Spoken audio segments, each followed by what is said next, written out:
आज हम सभी जानेंगे पढ़ाई में मन लगाने के तरीके क्या है। सबसे पहले रोज ध्यान। अब आप बोलेंगे कि पढ़ाई का ध्यान से क्या लेना देना है। आप बोलेंगे कि पढ़ाई को ध्यान से लेना देना क्या है। तो मेरे दोस्त, आपके भटकते दिमाग को एक जगह स्थिर करने के लिए ध्यान बहुत ही ज़्यादा ज़रूरी है। आपके रोज का 15 मिनट का ध्यान आपकी पढ़ाई में 90% से भी ज़्यादा सुधार कर देगा। केवल 1 महीने तक इसे आजमा कर देखो, इसके परिणाम आपको चौंका देंगे। जैसे नित्य प्रतिदिन प्रत्येक व्यक्ति को 15 मिनट का जो है मौन धारण करना चाहिए। उससे क्या होता है, माइंड स्थिर होती है। उसके बाद जो भी आप पढ़ते हो आपके माइंड में निश्चित पड़ जाता है। अगर नित्य प्रतिदिन 15 मिनट के लिए मौन धारण करके उसके बाद हम कोई भी चीज़ अध्ययन करते हैं तो निश्चित तौर पर वो जो है मेरे माइंड में जाता है। नेक्स्ट इसका पॉइंट है पढ़ाई में मन लगाने के दूसरे तरीके। लक्ष्य जरूर बनाएं। कोई भी चीज़ हासिल करने का पहले सबसे पहले लक्ष्य बनाया जाता है, तो उसी के बारे में हम लोग चर्चा करेंगे। आपको हर दिन का, हर महीने का और हर साल का लक्ष्य जरूर बनाना चाहिए। हर दिन का, हर महीने का और हर साल का जो है लक्ष्य अवश्य बनाना चाहिए।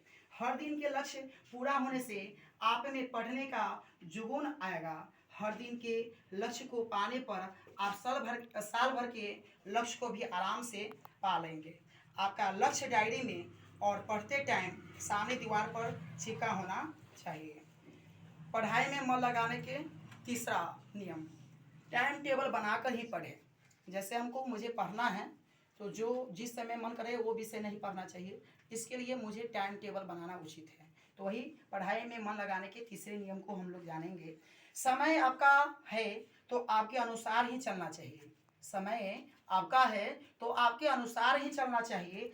तो दिन में कब क्या और कौन सा विषय पढ़ना है यह आपको पता होना चाहिए। आपके पास एक डायरी होनी चाहिए जिसमें सब चीज़ का टाइम टेबल लिखा हुआ होना चाहिए और हर रोज़ उसी को फॉलो करें।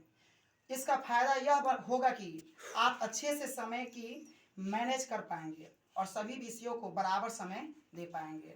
अगर मान लेते हैं हम टाइम टेबल नहीं बनाते हैं तो आज जो है हम सिर्फ 2 ही विषय पढ़ कर रह जाएंगे। अगर हम टाइम टेबल बना लेते हैं तो सभी रूटीन को अगर हम फॉलो करते हैं तो निश्चित रूप से आपका जो है सफलता जो है आपका पैर को चूमेगी। इसलिए सबसे इम्पॉर्टेंट हो जाता है आपका टाइम टेबल बनाना।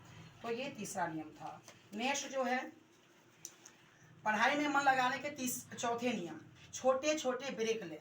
जैसे पढ़ते समय जरूरी नहीं है हम लगातार कंटिन्यू पढ़ते रहें, उस बीच बीच में हमको छोटे छोटे ब्रेक लेना चाहिए। उसके बारे में जानेंगे। यह जरूरी नहीं कि 5 से 6 घंटे की पढ़ाई लगातार की जाए।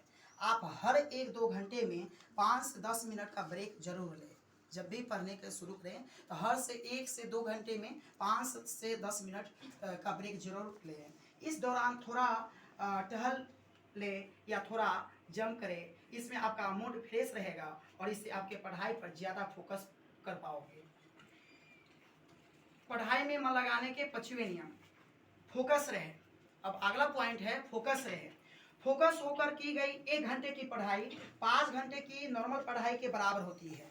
जैसे हम मन लगाकर पढ़ते हैं तो 1 घंटे का जो पढ़ाई होगा वो नॉर्मल पढ़ाई के 5 घंटे के बराबर होगा। इसलिए कहा गया है से जरूरी नहीं हम दिन भर पढ़ें। अगर आप 1 ही घंटा पढ़ते हैं, अगर आप अच्छे से अध्ययन करते हैं तो वो नॉर्मल पढ़ाई के 5 घंटा के बराबर हो जाएगा। तो उसी के बारे में हम लोग पढ़ रहे हैं। फोकस होकर की गई 1 घंटे की पढ़ाई 5 घंटे की नॉर्मल पढ़ाई के बराबर होती है। फोकस का मतलब यह कि आपके पास मैथ के बुक है तो ध्यान मैथ के सवाल पर ही होना चाहिए, ना कि दिमाग में पबजी का गेम चलना चाहिए।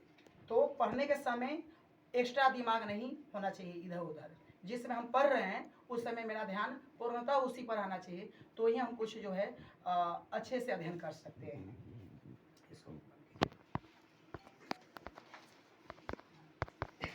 एक और है,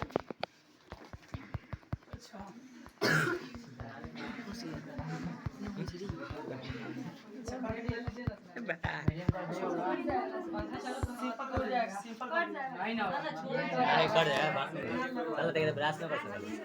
अच्छा एक पेज और ये जो बताने जा रहे हैं इसको बहुत गौर से सुनिएगा।